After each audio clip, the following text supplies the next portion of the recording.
welcome to episode 8 of Scribbles with Jonathan. I'm your host, Jonathan Rector, and let's get right into it. Today we're going to take a look at perspective, and hopefully, I'm just showing you right now some tools. Hopefully, by the end of this, you won't be too scared if you already are, or you'll get some extra tips from it. This right here, this ruler, it's actually a mapping ruler that was given to me by a fantastic artist, and he's literally the one who showed me how to not be afraid of perspective and how to tackle it a little bit better. First thing I showed you there was a triangular ruler. What we're going to do in this video is we're going to try to keep it simple, smooth, baby's butt the whole way, okay guys? We're going to do the easiest of perspective usually in the beginning, which is 1-point perspective. And there's tons of great, excellent books that you can pick up and will help you with this. I do want to get out of the way right away. The type of perspective that I do isn't a lot of the time 100% reality accurate. I do a lot of comic book work, so it tends to be a little bit interpretive.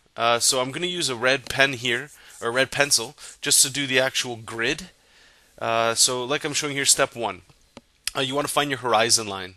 And right now, usually what I do is, if it's just a standard 1-point perspective, I line it up with the horizontal line of the actual panel. And then you just start going nuts. You just start making, that's the beauty of this ruler here anyway, this mapping ruler, is you can just bring it straight up and down, just like that. And the thing I'm trying to get across here is just, like I said, go absolutely crazy with the lines. No worries about if you have the right distance between the two. It doesn't matter. You're just trying to get the lines in there, and I'll show you as we go along why that is. So that's what it looks like, just tossed in, doesn't matter. Next step we're going to do is the vertical line, and the vertical line is your up and downs. And it's the exact same thing as what I just did. I'm just going to turn the page sideways so it makes it a little bit easier for me and for you to see. Again, this is probably the most boring step, but it's the most crucial step. Only because, everything you do has to line up with this. It's just like when you draw your structures and things like that.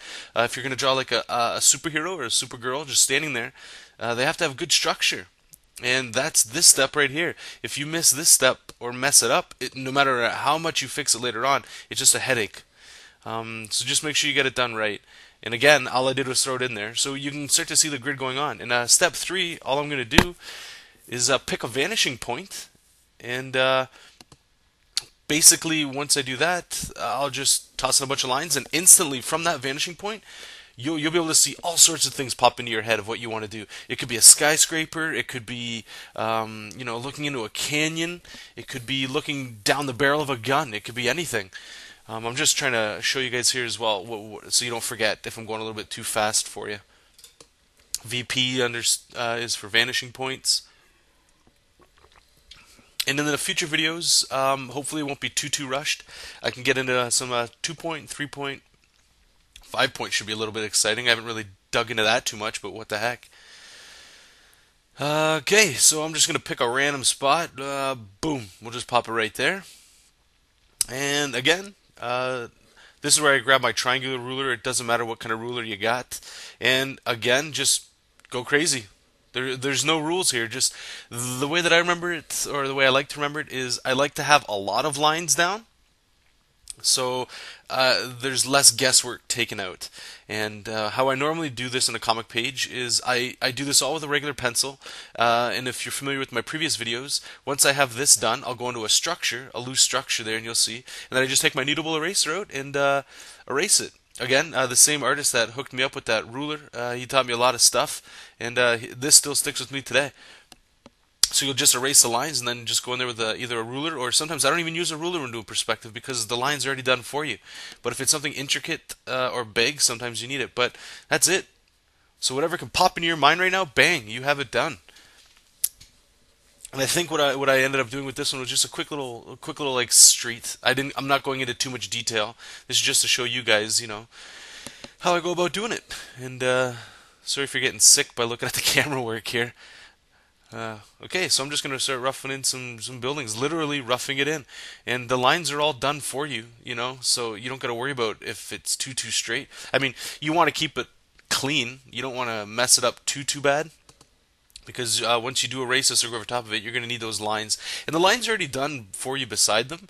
So as long as there's a line or two beside the line you want, you can always just line it up with a ruler again. And you don't got to worry about messing up and doing too many intricate. Like when I first started doing perspective, a lot of it was labor intensive, like trying to toss in actual points and things like that. And again, like I said, unless you're doing it, if let's say you're doing the White House and it's a double page spread in a comic book, or a 24-inch by 24-inch awesome shot of the White House, you're going to want that to look really accurate. And I mean, something like that, I do recommend spending some time and getting some accurate points in there.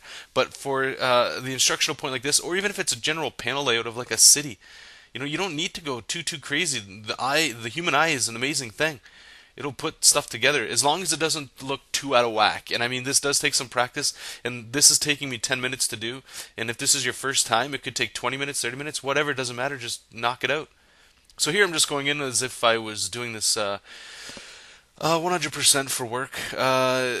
This would be my tight pencil, I suppose. Again, it's here. It's really quick and loose, but it's just getting the idea across so you can see how easy it is just to knock something out.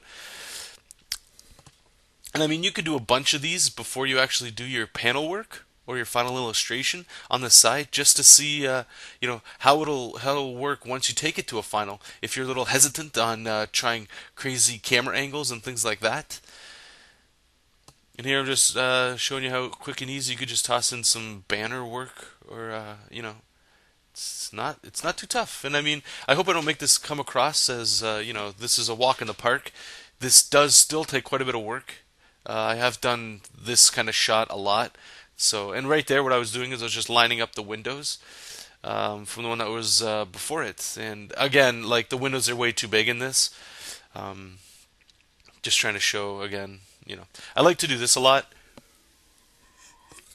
Excuse me. It helps speed up sometimes some pages and things like that, but it still gets a point across. I'm shading one side of the giant rectangle, which it is. It just gives it a little more dramatic effect. It makes it a little easier on yourself, because you can just shade it in, and it doesn't have to be a fully rendered city. I mean, again, that's your style preference and whatever the story calls for. Usually I find I can get away with stuff like that, and it helps you get pages done faster, which is always good. You always want to try your shorthand way of doing things. You don't want to take too long for the client.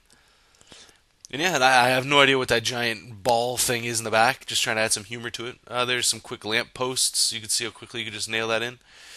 And that's pretty much it. It is what it is. So we're going to try the second one. The video does end a little prematurely here. So this section here may be sped up a bit. Okay, so we're going to start with the second one here real quick. We're running out of time a little bit, so I'm just going to quickly toss in a very rough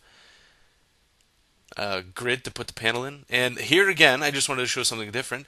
I'm still doing the 1 point perspective that I did in the previous one, except now the horizon line, I'm just going to tilt it just for fun, just to see what happens. And it's kind of fun to see where this goes. Again, you can just do these roughly. And let's say you're doing a thumbnail version before you actually do the panel. That's not even this level yet. You could always just freehand it yourself. Once you know the idea of how this stuff works, you can do a bunch of them just freehand. The lines don't have to be straight, just so you can see it visually in your mind in case you can't already. And bang, just go from there. Here, this is really cool with the triangle ruler. It's kind of hard to find straight lines, or plumb lines as they're called sometimes, I guess. So with the triangle, you can just bang, it's already done right there. And again, we're just doing more of the same. Just want to say real quick too, I was supposed to have a video up on Monday, and I apologize I didn't. I did get a nasty virus on my computer, so I've been doing a little bit of the reformatting, and man, does that suck. It takes so much energy and time away from you. It's ridiculous. It's kind of like when you have car trouble. Your whole day is revolved around it, trying to get it fixed, but like I said in the previous video, I do want to get these done routinely. So the next video will be done on Monday. And sorry about this, but it's done real quick. The camera stopped. But I'm just going to hold it at that frame for a little bit, just so you can see it. That's basically where I took that last panel. So I hope you guys enjoyed it. And if you guys do have any questions, comments, or concerns, by all means, just send me a message, and I'll get back to you guys, and hopefully I can help you out. All right, thanks a lot. Bye.